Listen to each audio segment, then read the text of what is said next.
Muito bem, feliz sábado, irmãos. Vamos lá para a nossa lição da Escola Sabatina. A abertura da lição da quarta semana, né? Essa lição maravilhosa aí, ó. Lições de fé do livro de Josué. E vamos começar a quarta semana hoje. E o assunto... O tema é o conflito por trás de todos os conflitos. Então, comumente as lições, nos seus inícios, eles falam desse conflito, né? Comumente falam desse conflito.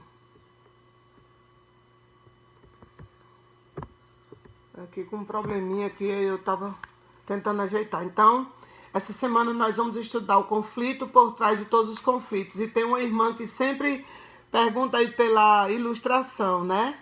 A gente vê aí, ó, a ilustração, povo de Deus de um lado, os inimigos de Deus, né? As pessoas que ouvem a voz de Satanás do outro.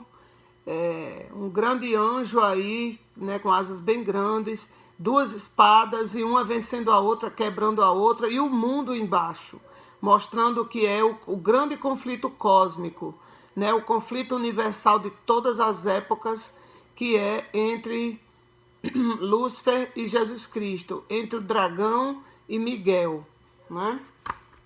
Então a lição de hoje, o verso para memorizar é Josué 10:14, que diz: não houve dia semelhante a este, nem antes nem depois dele, tendo o Senhor assim atendido à voz de um homem, porque o Senhor lutava por Israel. O Senhor lutava e luta e lutará pelo Israel espiritual, por aqueles que fazem a sua vontade. Então, ao lermos as páginas do livro de Josué, somos confrontados com as campanhas militares intensas realizadas sob o comando de Deus, em nome dele e com o seu auxílio. As guerras ali travadas no livro de Josué são de Deus. A ideia de que o Senhor estava por trás da conquista de Canaã permeia todo o livro de Josué e é expressa nas afirmações do narrador, ou seja, do próprio Josué, como está em Josué 10 e 11.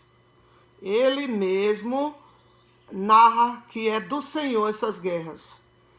Nas próprias palavras de Deus, em Josué 6:2 e também 8:1, quando Josué reescreve e copia as palavras do próprio Deus, Deus mesmo diz: olha, sou eu que vou lutar por vocês. Certo? Vocês não tem que fazer nada, vocês têm que me obedecer, seguir as minhas instruções, porque sou eu que vou lutar por vocês. Nos discursos de Josué a todo o povo, Josué 4:23, 24 e também Josué 8:7, também está descrito lá que a guerra é do Senhor. Vocês só têm que obedecer a Deus. Não se preocupe que se vocês não sabem lutar, vocês não têm armas potentes, quem vai vencer a guerra é Deus. Também por Raabe, em Josué 2:10, Raabe admite que sabe que o poder de Deus vai destruir aquela cidade. E pelos espias, em Josué 2:24, os espias também reafirmam que Deus vai destruir aquela cidade. E pelo povo de Israel em geral, em Josué 24:18. Então Deus afirma que quem iniciou esses conflitos violentos foi ele próprio. Chegou o limite da paciência de Deus para aqueles povos com os quais há muito tempo Deus derramava sua misericórdia, Deus mandava os seus servos percorrer aquelas terras, Abraão, Isaque, Jacó, construindo altares, adorando o Deus verdadeiro, sendo bondoso para com eles, né? Ló também viveu naquelas regiões e então a paciência de Deus chegou ao fim para eles.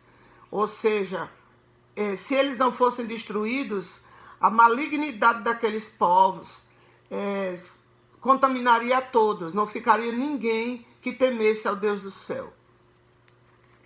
E como a gente sabe que filho de peixe, peixinho é, nós sabemos que uma criança criada num ambiente sórdido de idolatria, e lembre-se que a idolatria era também...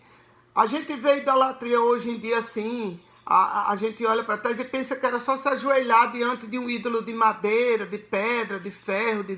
Não, não era. Os cultos idólatras eram bacanais, ou seja, as pessoas tinham relações sexuais com tudo e com todos. Tinham entre pais e filhos, entre avós e netos, entre irmãos, homem com homem, mulher com mulher. Tinham os sacerdotes e sacerdotisas cultuais, como está na Bíblia, que eram aqueles que trabalhavam nos templos dos ídolos, e eles estavam ali para terem relações sexuais com todos que chegassem. E também com animais. Os ídolos, alguns deles tinham imagens de animais. Por exemplo, um ídolo era um bezerro, o outro era um bode, o outro qualquer animal, um cavalo. E aí eles levavam um animal que significava que era a imagem daquele ídolo e tinham relações com aquele animal. Então era uma coisa nojenta. E isso está registrado na Bíblia. E a paciência de Deus com aqueles povos tinha chegado ao limite, e ele então iria usar o seu povo para destruir aquelas nações, para que o povo de Deus descansasse naquela terra tão boa, como Deus havia prometido a Abraão, 400 e tantos anos antes. Então, essa realidade levanta perguntas inevitáveis. Como podemos entender que o povo escolhido de Deus realizou tais práticas nos tempos do Antigo Testamento? Como entender que o povo, depois de ver as 10 pragas no Egito, como Deus os libertou com mão forte e braço estendido, abriu aquele braço de mar diante deles, sustentou-os por 40 anos no deserto com o pão do céu, apareceu para eles em cima do Monte Sinai, deu-lhes os seus mandamentos, né, para que eles aprendessem a viver como um povo santo. Ficava dia e noite sobre o povo numa coluna de nuvem durante o dia para cobrir os raios mais fortes do sol, para que eles não ficassem abrasados naquele deserto. E à noite era uma coluna de fogo para aquecer o arraial, para que eles não sentissem tanto frio. Como fazia a água jorrar das rochas, fazia a água salobra se transformar em água doce.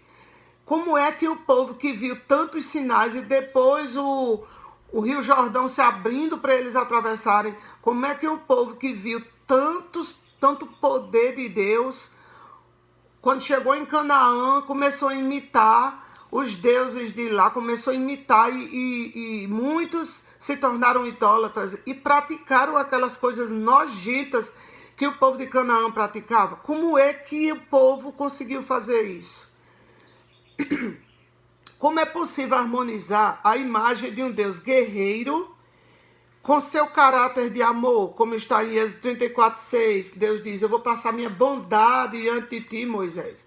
Você quer ver minha glória? Minha glória é a minha bondade. Eu vou passar minha bondade diante de você.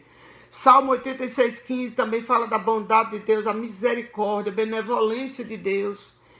Também no Salmo 103:8 e no Salmo 108:4.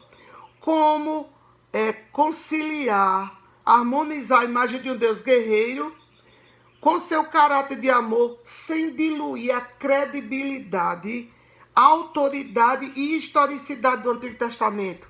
Ou seja, essas guerras ocorreram, Deus mandava destruir todo aquele povo, matar homens, mulheres e crianças. Em alguns casos ele mandava destruir tudo mesmo, como foi em Jericó. Ninguém podia tirar nada de lá, estava tudo condenado. Só foi salva a família de Raabe, porque Raabe acreditou no Deus do céu, escondeu os espias, guardou a vida deles, dos inimigos, e fez segundo o que eles disseram. Colocou o fio vermelho na janela e juntou a família dela dentro de casa e ficou lá, ó. Né? Então a casa de Raabe foi a única coisa de Jericó que ficou em pé, e eles foram os únicos salvos e não podia levar nada dali. Tudo ali estava condenado, porque era uma cidade ímpia. Como é que vamos harmonizar a certeza de que nós temos um Deus de amor, um Deus de misericórdia, de benevolência, com um Deus justo que trava batalhas contra aqueles que já endureceram o coração, que não ouvem mais a voz do Espírito Santo, que não querem saber de Deus, que praticam coisas horripilantes, que são abominação aos seus olhos.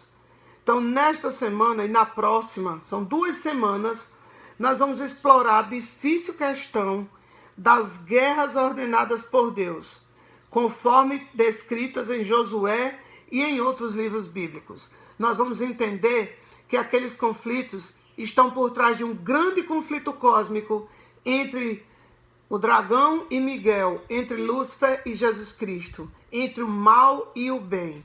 Certo, irmãos? Vamos estudar esse assunto que é sempre estudado em toda lição da Escola Sabatina e que nós temos que estar sempre nos aprofundando para entender o que nos é revelado em sua palavra. Deus é amor, mas também é justiça.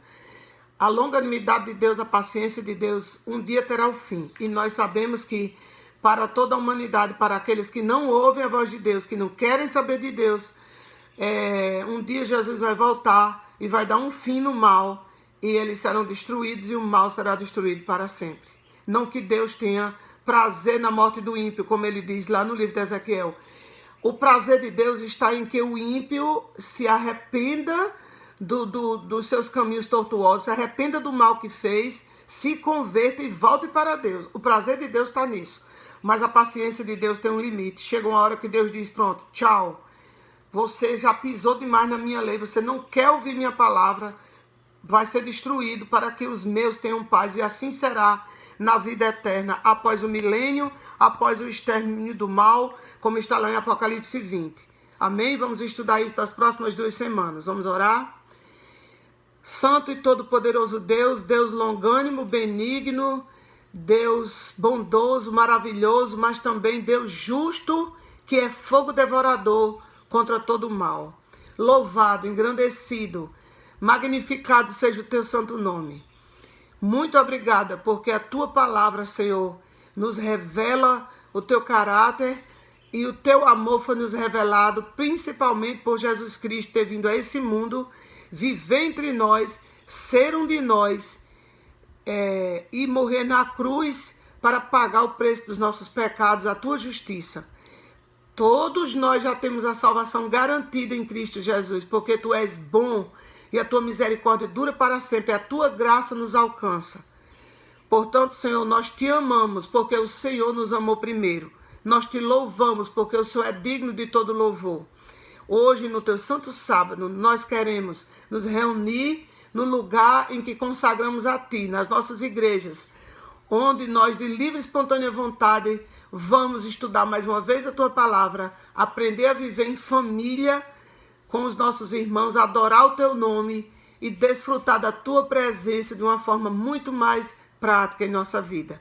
Fica conosco, que as lições que vamos estudar nessa e na próxima semana possam clarear mais ainda em nossa mente o teu caráter de amor e justiça, que o Senhor é tanto amor quanto justiça, e o Senhor faz justiça ao teu povo em todas as épocas. O Senhor guerreia as guerras para que o teu povo tenha paz. E assim nós sabemos que um dia o teu povo terá paz perfeita, paz para sempre.